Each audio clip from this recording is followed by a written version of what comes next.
അപ്പോൾ എപ്പോഴും പ്രെയർ പോകേണ്ടത് നിങ്ങൾക്ക് ആവശ്യമുള്ള സംഭവങ്ങൾ ദൈവം മാനിക്കുന്നുണ്ട്. ആവശ്യമുള്ള, ഇപ്പോൾ ഒറ്റ മുറി വീട്ടിൽ താമസിക്കുകയാണ്.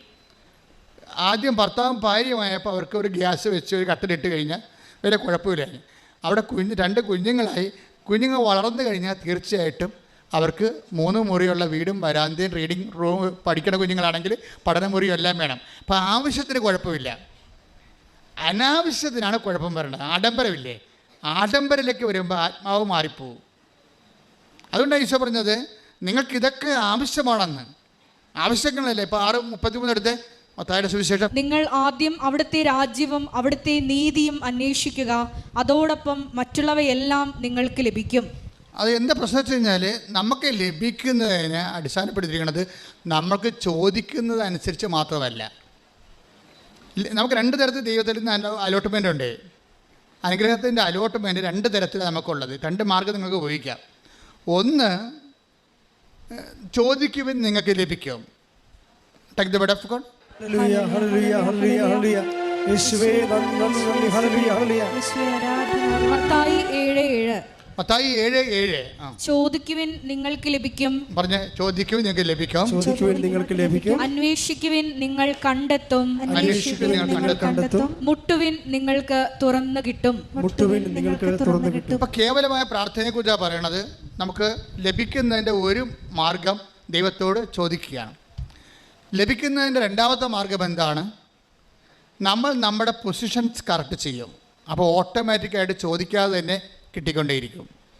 എന്ന് വെച്ച് കഴിഞ്ഞാൽ അതാണ് 6:33 എന്താ പറയണത്? ഇതൊക്കെ നിങ്ങൾക്ക് ആവശ്യമാണെന്ന് പറഞ്ഞ്, ഇതൊക്കെ നിങ്ങൾക്ക് ആവശ്യമാണെന്ന് എൻ്റെ സ്വർഗസ്ഥനായ പിതാവ് അറിയുന്നു. എന്റെ സ്വർഗസ്ഥനായ പിതാവ് അറിയുന്നു. നിങ്ങൾ ആദ്യം ദൈവരാജ്യവും അതിന്റെ നീതിയും അന്വേഷിക്കുക, ബാക്കിയുള്ളത് ചേർത്ത് നൽകപ്പെടും. അപ്പൊ ചേർത്ത് നൽകപ്പെടുന്ന ഒരു വിഷയമുണ്ട്. അതായത് നീ നടക്കേണ്ട വഴി നിന്റെ മുഖത്ത് നോക്കി ഞാൻ നിന്നെ ഉപദേശിക്കും. സങ്കീർത്തനം 32:8. സങ്കീർത്തനം 8-ാം തിരുവചനം. ഞാൻ നിന്നെ ഉപദേശിക്കാം, നീ നടക്കേണ്ട വഴി കാണിച്ചു തരാം, ഞാൻ നിന്റെ മേൽ ദൃഷ്ടി ഉറപ്പിച്ച് നിന്നെ ഉപദേശിക്കാം. ഇപ്പം എന്താ പ്രശ്നം? നമ്മളുടെ എല്ലാ A-Z കാര്യങ്ങളും ദൈവം ചാർട്ട് ചെയ്തിട്ടുണ്ട്. ആ ചാർട്ട് വഴി നിങ്ങളെ ദൈവത്തിൻ്റെ എക്സ്പെൻസിൽ തന്നെ നടത്തും. അപ്പോൾ നമ്മുടെ കയ്യിൽ നിന്ന് എക്സ്പെൻഡിച്ചർ ഇല്ല, അത് ഓട്ടോമാറ്റിക്കായിട്ട് സംഭവിക്കുന്നതാണ്. അതിനെന്ത് ചെയ്യണം? എന്താ ചെയ്യേണ്ടത്? ആദ്യം ദൈവരാജ്യം എന്ന് പറഞ്ഞാൽ എന്താണ്? ദൈവത്തിൻ്റെ മനസ്സ്. ഓരോ വിഷയത്തെക്കുറിച്ച് ദൈവത്തിൻ്റെ മനസ്സുണ്ടാവും.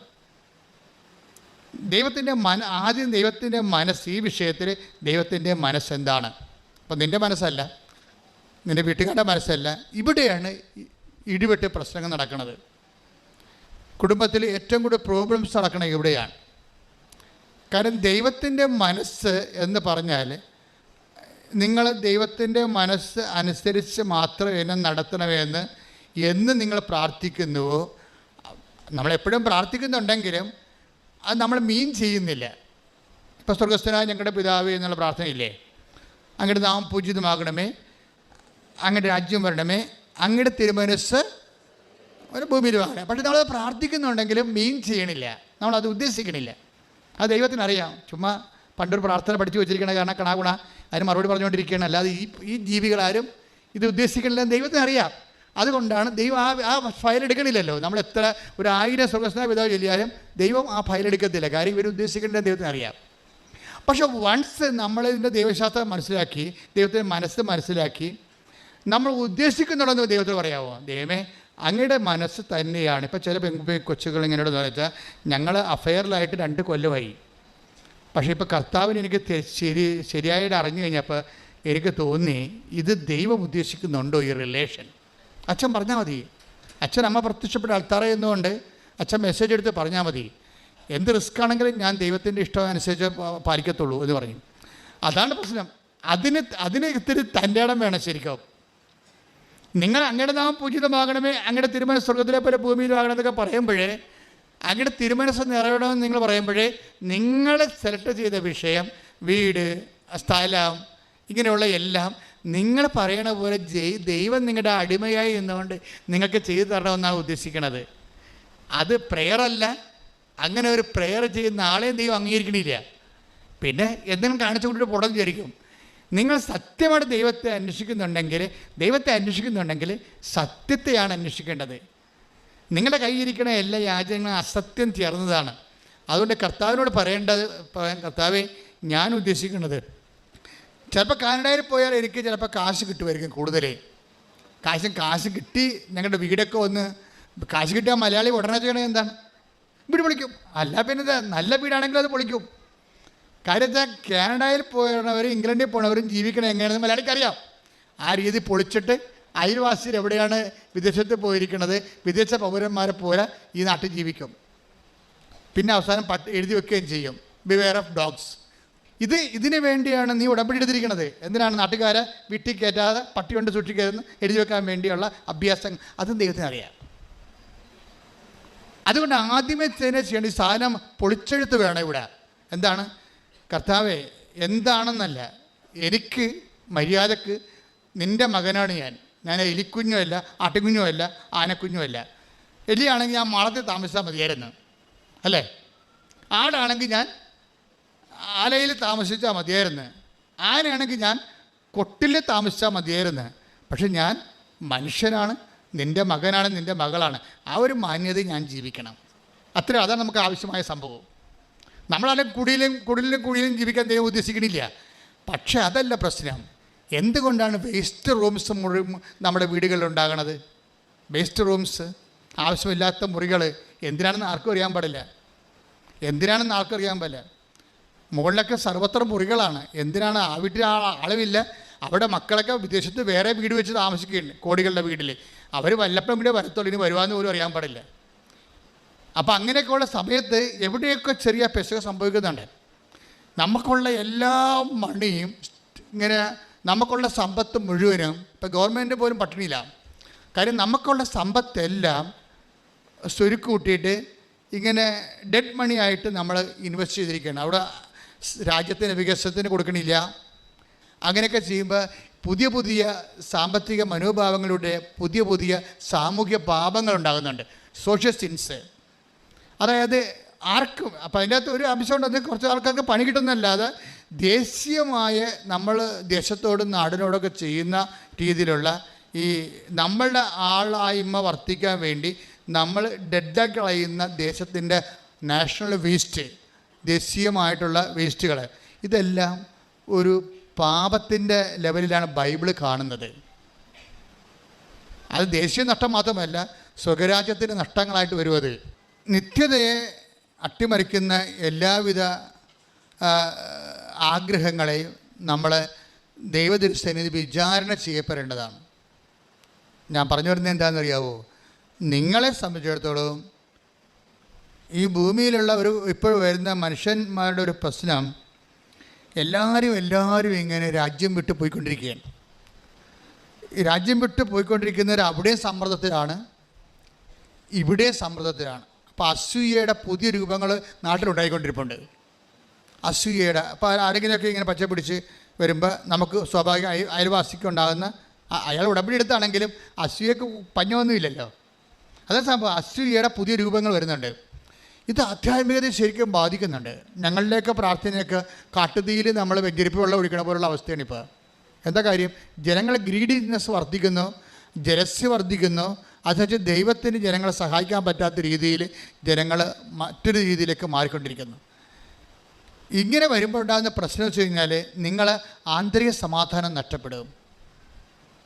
അതുകൊണ്ടാണ് ഈശോ പറഞ്ഞത്, ഉള്ളത് കൊണ്ട് തൃപ്തിപ്പെടുന്ന ആൾക്കാർക്ക്, എന്ന് വെച്ചാൽ നിങ്ങൾക്കൊരു മിനിമം. ഇപ്പോൾ ശാന്തകുമാരി എന്ന് പറഞ്ഞൊരു മോള് സാക്ഷ്യം പറഞ്ഞു, കടത്തുരുത്തി എന്ന് 600 മംഗല.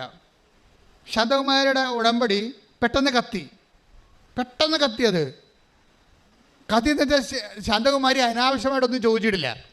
അതാ വിഷയം. ശാന്തകുമാരി ഈ പെട്ടെന്ന് കത്തണ ഉടമ്പടിയിലുള്ള പ്രത്യേകത വെച്ചാൽ അതിനകത്ത് അനാവശ്യ കാര്യങ്ങൾ ഉൾപ്പെടുത്താതിരുന്നാൽ, ആഡംബര കാര്യങ്ങൾ ഉൾപ്പെടുത്താതിരുന്നാൽ ഉടമ്പടി പെട്ടെന്ന് കത്തും. കാര്യം എന്താണ്? ഉടമ്പടി വർക്ക് ചെയ്യണത് AI മെത്തേഡിലാണ്. ആർട്ടിഫിഷ്യൽ ഇൻ്റലിജൻസ് ആദ്യം കണ്ടുപിടിച്ചത് എനിക്ക് തോന്നുന്നത് ഇതിനകത്താണെന്ന് തോന്നുന്നത്. അതായത് ഈ മത്തായിയുടെ 6:33. കാര്യം നിങ്ങൾ ആദ്യം ദൈവരാജ്യത്തെയും അതിന് നീതിയെക്കുറിച്ച് അന്വേഷിച്ച് കഴിഞ്ഞാൽ ബാക്കിയുള്ളതെല്ലാം ഓട്ടോമാറ്റിക്കായിട്ടാണ് സംഭവിക്കുന്നത്. അതിനുവേണ്ടി പ്രത്യേകം വർക്ക് ചെയ്യേണ്ട കാര്യമില്ല. It is programmed. നിങ്ങൾ വീട് വേണം, കാറ് വേണം, മക്കളെ ഇംഗ്ലീഷ് മീഡിയം പഠിപ്പിക്കണമെന്ന് പ്രത്യേകം ഇനം തിരിച്ച് ദൈവത്തോട് പറയേണ്ട ആവശ്യമില്ല. എന്താണ്? ആദ്യം നിങ്ങൾ ദൈവരാജ്യത്തെയും അതിൻ്റെ നീതിയെക്കുറിച്ച് അന്വേഷിച്ചിട്ടുണ്ട്. ലൈഫ് ഒന്ന് പ്രോഗ്രാം ചെയ്താൽ മതി. അപ്പോൾ ആർട്ടിഫിഷ്യൽ ഇൻ്റലിജൻസിൻ്റെ പ്രവർത്തനം പോലെ ഓട്ടോമാറ്റിക്കായിട്ട് നിങ്ങളുടെ ആവശ്യങ്ങൾ ദൈവം ആവശ്യമുള്ള സ്ഥലത്ത് കൊണ്ടുപോവുകയും നിറവേറ്റുകയും ചെയ്യും. അതാണ് ഈശോ പറഞ്ഞത്, നിങ്ങൾ ആദ്യം ദൈവരാജ്യത്തെക്കുറിച്ച് അന്വേഷിക്കണം, ബാക്കിയുള്ളത് ഓട്ടോമാറ്റിക്കാണെന്ന്. ശ്രുതിക്കട്ടെ hallelujah. Hallelujah hallelujah hallelujah hallelujah യേശുവേ നന്ദി ഹല്ലേലൂയ ഹല്ലേലൂയ ആരാധന ഹല്ലേലൂയ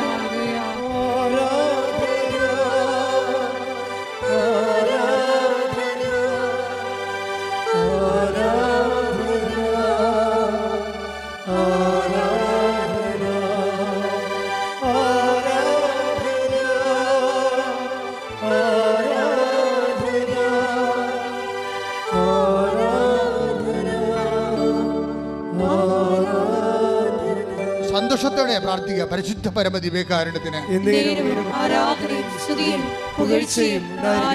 പരിശുദ്ധ പരമ ദിവ്യകാരുണ്യത്തിന് പ്രാർത്ഥിക്കുക. കർത്താവേ, അങ്ങയുടെ വചനങ്ങള് ജീവിത ബന്ധിയായി അങ്ങ് നൽകുമ്പോഴ് അത് അംഗീകരിക്കുവാനും നടപ്പിൽ വരുത്തുവാനും ദൈവ പൈതലിന്റെ സ്വർഗീയ വാഗ്ദാനങ്ങൾക്ക് അർഹനാകുവാനും എന്നെ അഭിഷേകം ചെയ്യണമേ. ആരാധനയിലൂടെ സ്വർഗീയ വാഗ്ദാനങ്ങൾക്ക് നമ്മളെ അർഹരാക്കണമേ, തിരഞ്ഞെടുക്കണമേ.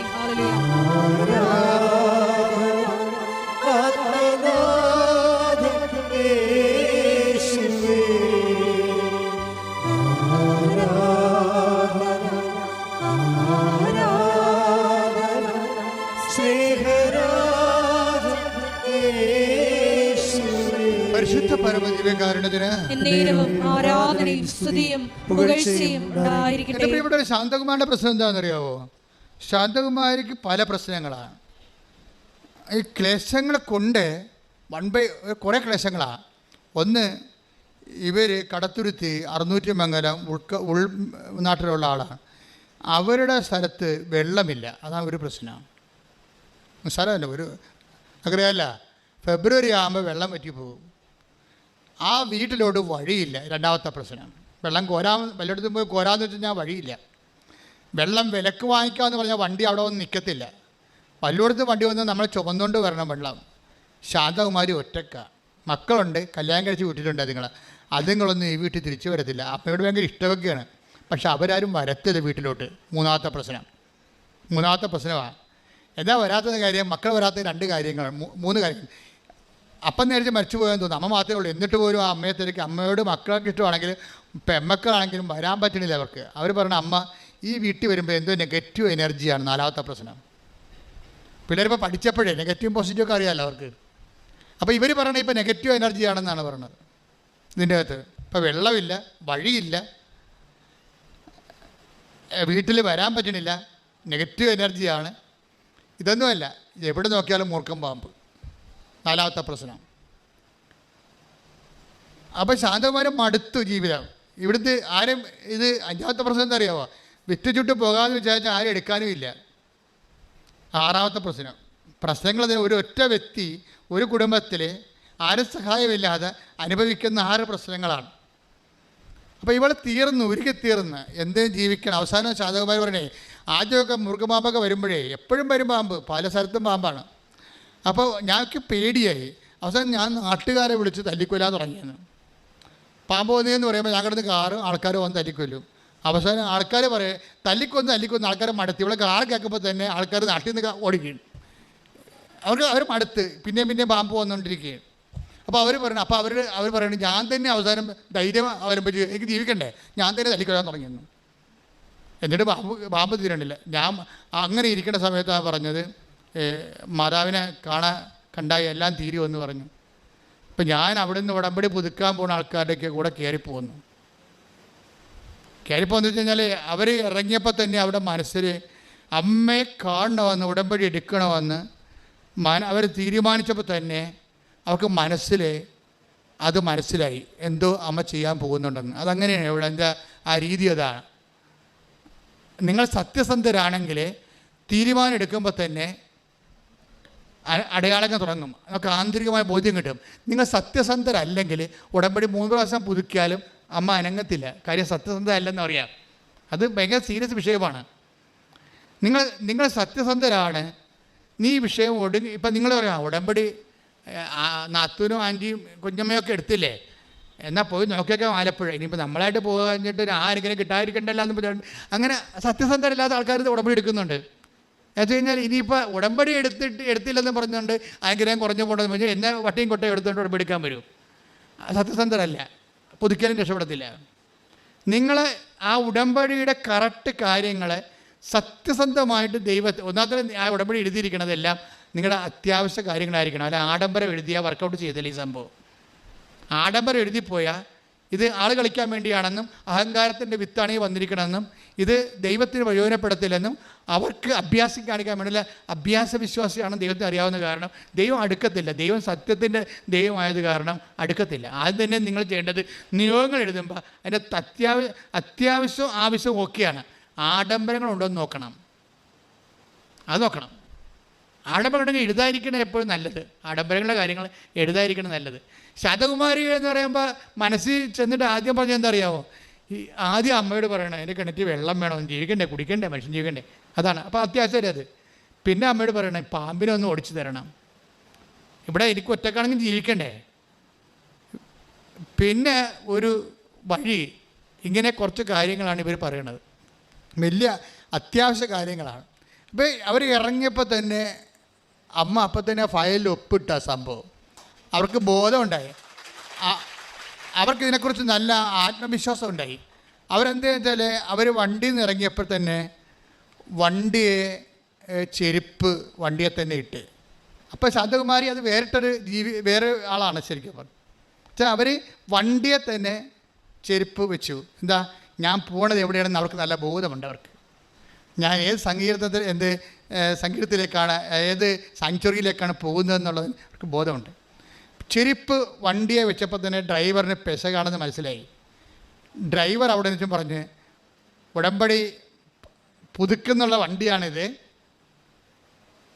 പുതുക്കാനുള്ള ഇന്ന് പുതുക്ക് മാത്രമേ നമ്മൾ ചെയ്യത്തുള്ളൂ, നിങ്ങൾ പുതുക്കിട്ട് പെട്ടെന്ന് പോരുക, ഉടമ്പടി എടുക്കാൻ പറ്റത്തില്ലെന്ന് പറഞ്ഞു. ആ ശാന്തകുമാരി ചെരുപ്പ് വെച്ചുകൊണ്ട് ഡ്രൈവർ കണ്ട് മനസ്സിലാക്കിയിട്ട് ഇന്ന് ഇവിടുന്ന് പോരാൻ പറ്റുകയില്ല, എങ്ങനെ 5 മണിക്കൂർ കഴിയുമല്ലോ എന്ന്. പുതുക്കുകയാണെങ്കിൽ 2 മണിക്കൂർ കൊണ്ട് പോരാൻ പറ്റുമോ? പുതുക്കുന്നവരുടെ വണ്ടിയായിരുന്നു അത്. അതിന്മേലാണ് ഇപ്പോൾ ഉടമ്പടി എടുക്കുന്ന ആൾ കയറിയിരിക്കുന്നത്. ചെരുപ്പകത്ത് വെച്ചപ്പോൾ തന്നെ ശാന്തകുമാരി കിടന്ന് തന്നെ മനസ്സിലായി. അപ്പോൾ ഡ്രൈവർ സ്വരത്തിൽ പറഞ്ഞ് ഇന്ന് എടുക്കൽ നടക്കത്തില്ല, പുതുക്കൽ നടക്കത്തുള്ളൂ. അപ്പോൾ ശാന്തകുമാരി പോയി ചെരുപ്പ് തിരിച്ചെടുത്തുകൊണ്ട് പോകുന്നു. എന്താ കാര്യം, നിങ്ങൾ പോയിക്കോ, ഞാൻ അമ്മയുടെ അടുത്ത് ഉടമ്പടി ചെയ്യാൻ വന്നതാണ്, ഒറ്റക്കാണെങ്കിലും ഞാൻ ചെയ്തിട്ട് വന്നോളാം എന്ന് പറഞ്ഞു. അപ്പം അതിൻ്റെ നിലപാട് മാറിയില്ലേ, ഒന്നായില്ലേ. ഒറ്റക്കാണെന്ന് അവർക്ക് അറിയത്തില്ല വഴിയൊന്നും. 700 രൂപയാണ് അവിടെ നിന്ന് ഇവിടം വരെ ഡ്രൈവർ വാങ്ങിക്കുന്നത്. ആ പൈസ പോയാലും തിരിച്ച് രാത്രിയായാലും ഉടമ്പടി എടുത്തിട്ട് പോകാം എന്ന് പറഞ്ഞു. അപ്പോൾ തന്നെ സത്യത്തിൻ്റെ ഒരു കണിക അവിടെ ഉണ്ട്. ചില ആൾക്കാർ ആദ്യമേ തന്നെ വന്ന് ഓഫീസിൽ ചോദിക്കും എത്ര സമയമാകും. അപ്പോൾ ഓഫീസിൽ നിന്ന് പറയും 4 മണിക്കൂർ ആകത്തുള്ളൂ, 5 മണിക്കൂർ ആകുമെന്ന് പറയും. കാര്യം ചോദിക്കുന്നവരോട് 1 മണിക്കൂർ കൂട്ടിയേ പറയത്തുള്ളൂ. എന്താ കാര്യം, ഈ പണ്ടാര ഇവിടുന്ന് പോയി കിട്ടണം, അതുകൊണ്ടാണ്. വേറെ പ്രശ്നമൊന്നുമില്ല. സമയം ചോദിക്കുമ്പോൾ തന്നെ മനസ്സിലാക്കും ഉടമ്പടി എടുക്കാൻ വന്നതല്ല, പുള്ളി വേറെ എന്തോ അഭ്യാസത്തിന് വന്ന വഴിക്ക് ഇതിനകത്ത് കയറി നോക്കിയതാണ്. അപ്പം 4 മണിക്കൂർ ആകത്തുള്ളൂ, എങ്ങനെ ഓഫീസിൽ നിന്ന് പറയും 5 മണിക്കൂർ ആകുമെന്ന് പറയും. വണ്ടി വിട്ടേക്കാൻ അതിൻ്റെ അർത്ഥം അറിയാം, വണ്ടി വിട്ടേക്കാൻ എൻ്റെ അർത്ഥം വേറെ സംഭവമൊന്നുമില്ല, വണ്ടി വിട്ടേ പോയിക്കൊള്ളാം, ഇവിടെ നിൽക്കേണ്ട ആവശ്യമില്ല. ഇത് സത്യസന്ധമായിട്ട് ദൈവത്തെ അന്വേഷിക്കുന്നവർ, അതിനുവേണ്ടി അർപ്പണ മനോഭാവത്തോടുകൂടി ദൈവത്തെ കണ്ടെത്താൻ വേണ്ടി ശ്രമിക്കുന്നവർക്ക് വേണ്ടിയുള്ള ഇടമാണ്, കാഴ്ചക്കാർക്കും സന്ദർശകർക്കും വേണ്ടിയുള്ള സ്ഥലമല്ല എന്നുള്ളതാണ്. ശ്രദ്ധിക്കട്ടെ. ഹല്ലേലൂയ. ഇതുവരെ കൃപാസനത്തിൽ വന്ന് ഉടമ്പടി എടുത്ത് പോയിട്ടുള്ളവരെ, ഉടമ്പടി എടുക്കാൻ ആഗ്രഹിക്കുന്നവരെ പ്രത്യേകമായിട്ട് സമർപ്പിച്ച് പ്രാർത്ഥിക്കുന്നു. തീക്ഷ്ണതയോടെ ഉടമ്പടി നിവർത്തിക്കുവാൻ നിങ്ങളെ അഭിഷേകം ചെയ്യണം.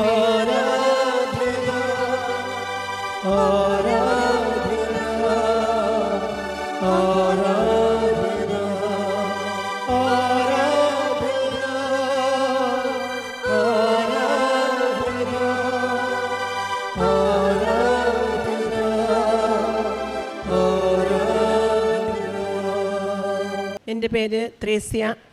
ഞാൻ കോഴിക്കോട് ദേവഗിരി ഇടവകയിൽ നിന്നാണ് വരുന്നത്. 2019 നവംബർ 16 ഞാൻ ഉടമ്പടി എടുത്തത്. ഉടമ്പടി എടുക്കാനുണ്ടായ കാരണം, ഞാൻ കുറേ നാളായിട്ട് ഒരു കാര്യത്തിന് വേണ്ടി പ്രാർത്ഥിച്ചുകൊണ്ടിരിക്കുന്നുണ്ടായിരുന്നു. പക്ഷെ അത് ഒട്ടും നടക്കുന്നില്ല.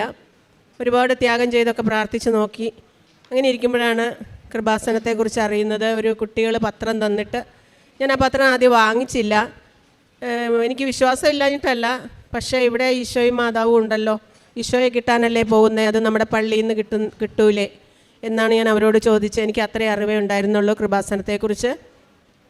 അങ്ങനെ ഇരിക്കുകയാണ് ഞാൻ യൂട്യൂബിൽ പിന്നെ വേറെ ആൾക്കാരും പത്രം തന്നു. ഞാനത് വായിച്ചില്ല. പിന്നീട് വായിക്കാം, സാവധാനം വായിക്കാമെന്ന് കരുതി ഞാൻ ബെഡിൽ കൊണ്ടിട്ടതല്ലാതെ വായിച്ചില്ല. പിന്നീടാണ് യൂട്യൂബിൽ സാക്ഷ്യങ്ങൾ കേട്ട് എനിക്ക് വളരെയധികം സാക്ഷ്യങ്ങൾ ഇഷ്ടമായി. അങ്ങനെയാണ് ബഹുമാനപ്പെട്ട ജോസഫ് അച്ഛൻ്റെ ടോക്ക് ആദ്യം എനിക്കൊന്നും മനസ്സിലായില്ല. അച്ഛൻ്റെ സ്ലാങ്, സംസാരം എനിക്ക് ആദ്യം ഇഷ്ടപ്പെടാത്തതുകൊണ്ട് കുറേ ടോക്കുകൾ ഞാൻ കേൾക്കാതിരുന്നു. പിന്നീട് എപ്പോഴോ ദൈവം എന്നെക്കൊണ്ട്, മാതാവ് എന്നെക്കൊണ്ട് അത് കേൾപ്പിച്ചു. പിന്നീട് എനിക്കത് ഭയങ്കര പ്രചോദനമായി. കാരണം നിത്യജീവിതത്തിൽ, ഞങ്ങളുടെ കുടുംബജീവിതത്തിൽ ഞങ്ങൾ അനുഭവിക്കുന്ന വേദനകളുടെ സൊല്യൂഷനാണ് അച്ഛൻ അവിടെ പറഞ്ഞുകൊണ്ടിരുന്നത്. എനിക്കത് വളരെയധികം ഇഷ്ടമായി. അങ്ങനെ ഞാൻ കൃപാസനത്തിൽ വരാൻ ആഗ്രഹിച്ചു. പക്ഷെ എൻ്റെ ഹസ്ബൻഡിന് ഇതിനൊന്നും താല്പര്യമില്ല. ഞാൻ ഹസ്ബൻഡിൻ്റെ പെങ്ങളുടെ കൂടെ വേറെ പാലായിലൊരു ബന്ധുവിൻ്റെ വീട്ടിൽ പോകുകയെന്നും പറഞ്ഞ് നുണ പറഞ്ഞാണ് കൃപാസനത്തിൽ വന്ന് ഉടമ്പടി എടുത്തത്. ഹസ്ബൻഡിൻ്റെ പെങ്ങൾക്കൊക്കെ അത് പേടിയായിരുന്നു. തിരിച്ചു വന്നു കഴിയുമ്പോൾ വഴക്ക് പറയും. ഞാൻ പറഞ്ഞു, അമ്മയുടെ അടുത്തേക്കല്ലേ പോകുന്നത്, ബാക്കി കാര്യമെല്ലാം അമ്മ നോക്കിക്കോളും, എനിക്ക് നല്ല ബോധ്യമുണ്ട്. ഇങ്ങനെയെല്ലാം തിരിച്ചു ചെന്നപ്പോൾ ഹസ്ബൻഡ് വഴക്കൊന്നും പറഞ്ഞില്ല. ഞാനങ്ങനെ ഉടമ്പടി ഇത് 6ാമത്തെ പുതുക്കുകയാണ്. ഞാൻ ആദ്യം വെച്ച നിയോഗം പരിശുദ്ധാത്മാവിനാൽ നിറഞ്ഞു നയിക്കപ്പെടാനും അമ്മയുടെ സാക്ഷിയായി തീരാനുമാണ്. 2ാമത് വെച്ചത് എൻ്റെ സഹോദരിമാരെല്ലാം ഇവിടെ വന്ന് ഉടമ്പടി എടുത്ത് ദൈവാനുഗ്രഹത്തിൽ ജീവിക്കണം എന്നായിരുന്നു. അതിൽ ഒരാൾക്ക് മാത്രം ഉടമ്പടി എടുക്കാൻ പറ്റിയില്ല. 5ാമത്തെ നിയോഗം പുതുക്കാനായപ്പോൾ എൻ്റെ വരാത്ത അനിയത്തിയുടെ മകനൊരു അത്യാവശ്യം വരികയും ഒരു 6 മാസമായിട്ട് അവൻ പൈൽസിൻ്റെ അസുഖത്തിന് വിഷമിക്കുകയും എമർജൻസി ആയിട്ട് കാണിക്കുകയും ചെയ്തു. അപ്പോൾ ഡോക്ടർ പറഞ്ഞു, മരുന്ന് കഴിച്ചാൽ മാറില്ല, എമർജൻസി ആയിട്ട് സർജറി ചെയ്യണമെന്ന്. എൻ്റെ മനസ്സിലൂടെ ഓടി അമ്മയുടെ അടുത്ത് വന്ന്, എന്തായാലും ഈ അനിയത്തി ഉടമ്പടി എടുത്തിട്ടുമില്ല, എൻ്റെ നിയോഗത്തിൽ പൂർത്തിയാകണമെങ്കിൽ എൻ്റെ ഈ അനിയത്തി ഉടമ്പടി എടുക്കണം. അപ്പം ഇവനാണ്, അവനോട് ഞാൻ ഉടമ്പടിയെ കാര്യങ്ങളെല്ലാം പറഞ്ഞു കൊടുത്തു. നീ അത് പാലിക്കുകയാണെങ്കിൽ ഇത് കഴിഞ്ഞിട്ട് നമുക്ക് സർജറി ചെയ്യാം, അമ്മ സുഖപ്പെടുത്തി തന്നില്ലെങ്കിൽ. അങ്ങനെ അവനെ സമ്മതിച്ച് അവനെക്കൊണ്ട് ഉടമ്പടി എടുപ്പിച്ചു.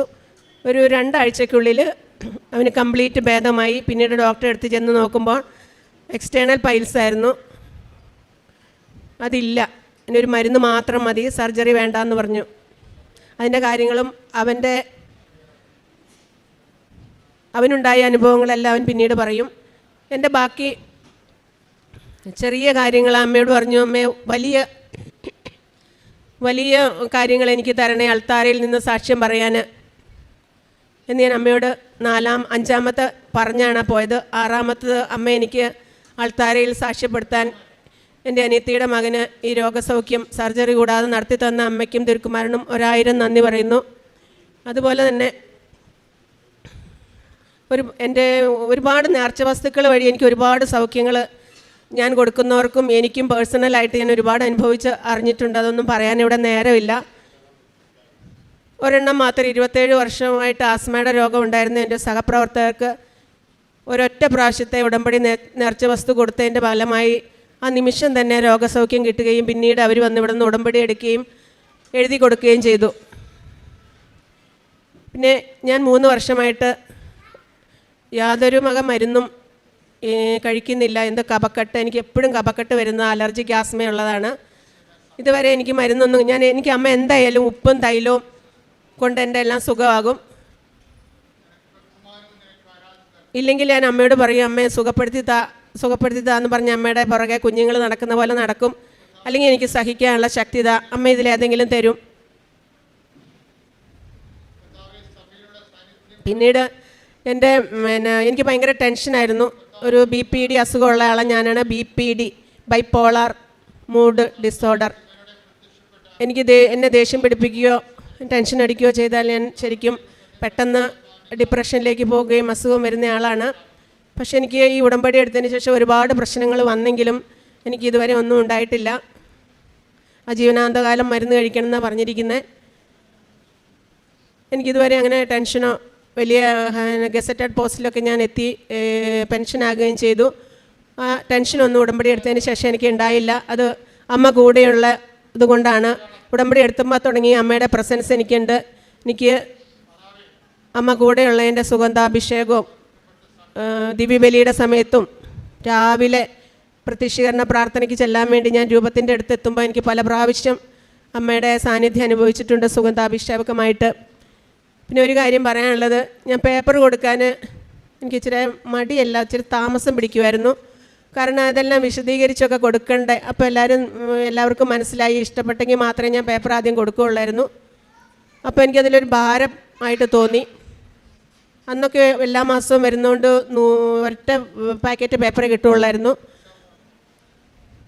പിന്നീടാണ് അച്ഛൻ്റെ ഓരോ പ്രസംഗത്തിലും പെട്ടെന്ന് കൊടുക്കണമെന്ന് പറയുകയും എനിക്ക് ഈ പേപ്പർ എൻ്റെ കയ്യിലിരിക്കുന്ന വലിയൊരു ചങ്കിടിപ്പായിട്ട് തോന്നും. ഇത് ആരും മേടിക്കില്ലല്ലോ മാതാവേ, ഞാൻ ഇനി എന്ത് ചെയ്യും?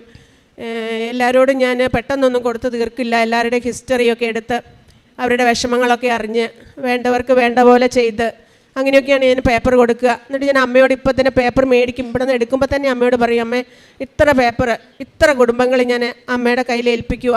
ഞാൻ എല്ലാവരെയും ഇങ്ങോട്ട് പറഞ്ഞു വിടും, അല്ലെങ്കിൽ അമ്മയുടെ അടുത്ത് അമ്മയെ കാണിച്ചു കൊടുക്കും. അമ്മ അവരുടെ കാര്യത്തിലെല്ലാം ഇടപെട്ട് അനുഭവമാക്കി കൊടുക്കണേ എന്നൊക്കെ പ്രാർത്ഥിച്ചാൽ പോവാറ്. അങ്ങനെ എനിക്ക് പേപ്പർ ഒരു ഭാരമായി തീർന്നതിന് ശേഷം ഞാൻ ദിവ്യബലി കഴിഞ്ഞിട്ട് ഞാൻ പ്രാർത്ഥിക്കും. പ്രേക്ഷിത ദൗത്യം എന്നുള്ള മത്തായി മർക്കോസ് സുവിശേഷ ഭാഗമെടുത്ത് ദിവ്യബലി കഴിഞ്ഞ ഉടനെ പ്രാർത്ഥിക്കും. കർത്താവേ, നീ ഇത് പറഞ്ഞിട്ടുണ്ടല്ലോ, ഞങ്ങളുടെ ഏറ്റവും വലിയ ദൗത്യവും ഇതാണല്ലോ, നിൻ്റെ പ്രേക്ഷിത വേല ചെയ്യുക എന്നുള്ളത്. എന്നെ സഹായിക്കണേ. ലിതിയയുടെ ഹൃദയം തുറന്നതുപോലെ എല്ലാവരുടെയും ഹൃദയം വചനം കയറാൻ വേണ്ടി തുറക്കണേ എന്ന് പറഞ്ഞ് അവിടെ നിന്ന് പ്രാർത്ഥിച്ചു പോവും. പിന്നെ ഞാൻ OP സെക്ഷനിൽ പോയിട്ട് അവിടെ നിന്നും ആരും കാണാതെ മൊബൈൽ ഓണാക്കി പ്രാർത്ഥിക്കും. ഒരാൾ റിജക്റ്റ് ചെയ്യും. ഞാൻ അമ്മയോട് പറയും, നന്ദിയുണ്ട് അമ്മേ, കാരണം ഞാൻ ഇത് തന്നെയാണ് ചെയ്തത്. എല്ലാവരോടും ഞാൻ ഇത് ചെയ്തുകൊണ്ട് എനിക്കിത് കിട്ടിയതിൽ ഒരു കുഴപ്പമില്ല. എന്നാലും ഞാൻ ഈ പേപ്പർ മുഴുവൻ കൊടുക്കും. അമ്മ പറഞ്ഞാൽ മതി, എവിടെ കൊടുക്കണമെന്ന് പറഞ്ഞാൽ മതി. ഞാൻ ഇനി ഇവിടെ മേടിച്ചില്ലെങ്കിൽ ബസ് സ്റ്റാൻഡിൽ പോകും. ഞാൻ ഉറച്ച തീരുമാനത്തിൽ അങ്ങനെയൊക്കെ എടുക്കും. ഇപ്പോൾ എനിക്ക് ബുദ്ധിമുട്ടൊന്നുമില്ല. ബസ്സിൽ കയറിയ അല്ലെങ്കിൽ എൻ്റെ അടുത്ത് പേപ്പർ ഉണ്ടെങ്കിൽ അത് ആർക്ക് കൊടുക്കണം എന്നുള്ളൊരു വിചാരം മാത്രമേ എനിക്കുള്ളൂ. ഞാൻ പ്രാർത്ഥിക്കും, ദൈവമേ ഇവരെയും കൂടി ഇവർക്ക് അറിയില്ലല്ലോ, ക്രിസ്ത്യാനി ആക്കാനല്ല. അമ്മയുടെ ഈശോയുടെ ഫോട്ടോ കാണുമ്പോൾ തന്നെ എല്ലാവരും പറയും, എല്ലാവർക്കും മടിയാണ്. ആദ്യമേ ഞാൻ പറയും, നിങ്ങളാരും ക്രിസ്ത്യാനി ആവാനല്ല, വിശ്വസിച്ചാൽ മതി. പിന്നെ ഞാൻ അക്രൈസ്തവരോട് പറയും, എന്തായാലും നമ്മൾ മരിക്കുമ്പോൾ നമുക്ക് ഒന്നിച്ചാകാൻ വേണ്ടി പഠിപ്പിക്കാനാണ് ഈശോ വന്നത്. അപ്പോൾ നമ്മൾ അങ്ങ് എത്തുമ്പോൾ ഒരുമിച്ചാകാൻ വേണ്ടിയാണ് നമ്മൾ ഈ പേപ്പറൊക്കെ നിങ്ങൾക്ക് തന്ന് നമ്മൾ പ്രാർത്ഥിക്കും, പേരൊക്കെ ചോദിക്കും. നിങ്ങളുടെ ആവശ്യത്തിൽ നിങ്ങൾക്ക് അനുഭവം കിട്ടും.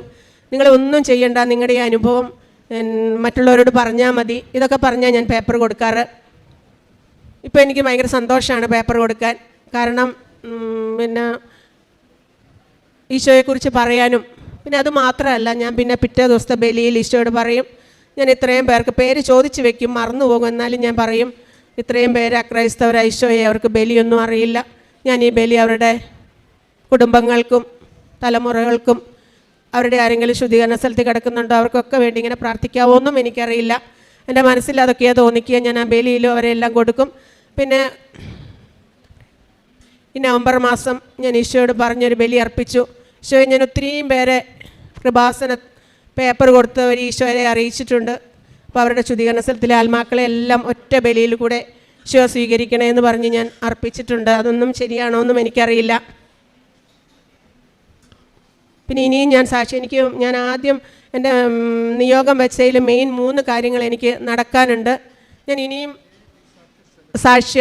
വലിയ സാക്ഷ്യം കൊണ്ട് ഈ അൾത്താരയിൽ വരാൻ അമ്മ എന്നെ അനുഗ്രഹിക്കുമെന്ന് ഞാൻ വിശ്വസിക്കുന്നു. ഒരുപാട് കാര്യങ്ങൾ പറയാനുണ്ട്, സമയക്കുറവൊക്കെ ഉള്ളതുകൊണ്ട് ഞാൻ നിർത്തുകയാണ്. അധികവും നേർച്ച വസ്തുക്കൾ വഴി ഇനിയും ഇങ്ങോട്ട് വരണ്ട, അല്ലെങ്കിൽ യാത്രയുടെ ബുദ്ധിമുട്ടൊക്കെ ഓർക്കുമ്പം വരണ്ടെന്ന് വിചാരിക്കുമ്പോൾ അമ്മ പിന്നെ എന്തെങ്കിലും ഒരു കാര്യം അനുഗ്രഹിക്കും. പിന്നെ എനിക്കതുമല്ല, ജീവനാന്തം മുഴുവനും അമ്മയുടെ കൂടെ ആയിരിക്കണം. ഉടമ്പടിയിലായിരിക്കണം, അതൊരാഗ്രഹമുണ്ട്. അതുകൊണ്ട് ഞാൻ എങ്ങനെയെങ്കിലും ഉടമ്പടി ആജീവനാന്തമാക്കുന്നവരെ ഞാൻ വരും. അതിനുശേഷവും ഞാൻ അമ്മയുടെ കൂടെ തന്നെ ആയിരിക്കും എൻ്റെ മരണം വരെ എന്നെൻ്റെ ആഗ്രഹമുണ്ട്. അത് ഞാൻ പ്രാർത്ഥിച്ചുകൊണ്ട് ഞാൻ 2022 സെപ്റ്റംബറിലാണ് ഞാൻ ഉടമ്പടി എടുക്കാൻ ഇവിടെ വരുന്നത്. ഈ ഉടമ്പടി എന്നെ എടുക്കാൻ വേണ്ടിയിട്ട് ഇവിടെ കൊണ്ടുവന്നത് എൻ്റെ അമ്മയുടെ ചേച്ചിയാണ്. എനിക്കിതിനെക്കുറിച്ചൊന്നും അറിയില്ലായിരുന്നു. എന്താണിത്, ആൻറ്റി ഇതേപോലെ കുറേ സാക്ഷ്യങ്ങൾ ഇങ്ങനെ വാട്സപ്പിൽ അപ്ലോഡ് ചെയ്യുമായിരുന്നു. അപ്പോൾ ഞാനതൊന്നും വലിയ മൈൻഡായിട്ട് എടുക്കില്ല. അത് ജസ്റ്റ് റീഡ് ചെയ്യും, എന്നിട്ട് ഞാനത് ഓപ്പണായി കാണില്ല. ചിലപ്പോൾ സ്കിപ്പ് ചെയ്തിട്ട് ഇതൊക്കെ എന്താണ് അങ്ങനെ പറഞ്ഞ് ഞാൻ അങ്ങനെ വല്ലാതെ അങ്ങോട്ട് അടുക്കില്ലായിരുന്നു. ഇതേപോലെ ഒരു ദിവസം എനിക്ക് പൈൽസിൻ്റെ ഒരു അസുഖം വന്നതിനാലാണ് ഞാൻ കൂടുതലായിട്ട് ഇതിലേക്ക് എനിക്ക് വിശ്വാസമായത്. പെട്ടെന്ന് എമർജൻസി ആയിട്ട് സർജറി ചെയ്യണമെന്ന് പറഞ്ഞുകൊണ്ട് ഹോസ്പിറ്റലിലോട്ട് പോയപ്പോൾ കോഴിക്കോട് മെഡിക്കൽ കോളേജിൽ ചെന്ന് എമർജൻസി ആയിട്ട് സർജറിക്ക് പറഞ്ഞതായിരുന്നു. അപ്പോൾ ആൻറ്റി പറഞ്ഞു നമുക്കൊന്ന് വേണമെന്നുണ്ടെങ്കിൽ കൃപാസനത്തിലൊന്ന് പോയിട്ട് നമുക്ക് ചെയ്യാം എന്ന് പറഞ്ഞു. അപ്പോൾ ഞാൻ ഓക്കെ എന്ന് പറഞ്ഞു. അങ്ങനെ അവിടുന്ന് പോന്നു. ഇവിടെ വന്നിട്ട് ഞാൻ ശരിക്കും പ്രാർത്ഥിച്ചു. പിന്നെ അപ്പം തന്നെ എനിക്ക് സൗഖ്യം തുടങ്ങി. പിന്നെ വീട്ടിൽ നിന്ന് ഞാൻ എന്നും രാവിലെ എഴുന്നേറ്റുള്ള കറക്റ്റായിട്ടുള്ള പ്രാർത്ഥനയും കാര്യങ്ങളുമായിട്ട് അങ്ങനെ ഉപവാസമൊക്കെ ആയിട്ട് അങ്ങനെ കറക്റ്റായിട്ട് കീപ്പ് ചെയ്ത് പോയി. പിന്നെ 2 ആഴ്ച കഴിഞ്ഞപ്പോൾ എന്നോട് പറഞ്ഞു നമുക്കൊന്നും കൂടി പോയിട്ട് ഒന്ന് കാണിക്കണം എന്ന് പറഞ്ഞു. അങ്ങനെ കാണിക്കാൻ വേണ്ടി പോയപ്പോൾ പൂർണ്ണമായിട്ട് ഫുള്ള് ക്ലിയറായി. അതേപോലെ തന്നെ വീട്ടിൽ ഞാൻ അമ്മ പറയണതൊന്നും അങ്ങനെ അനുസരിക്കുന്നുണ്ടായില്ല. എനിക്ക് എൻ്റേതായ കാര്യങ്ങളാണ് ഞാൻ പോവുക. അമ്മ പറയുന്ന ഒന്നും അനുസരിക്കില്ല, ആര് പറഞ്ഞാലും കേൾക്കില്ല. പിന്നെ നല്ലോണം ഞാൻ സ്മോക്ക് ചെയ്യുമായിരുന്നു. പൂർണ്ണമായിട്ട് ഇവിടെ വന്നതിന് ശേഷം പിന്നെ ഞാനൊരു സിഗരറ്റ് പോലും ഞാൻ വലിച്ചിട്ടില്ല. അങ്ങനെ പൂർണ്ണമായും നല്ലൊരു മാറ്റം എനിക്ക് വന്നിട്ടുണ്ട്.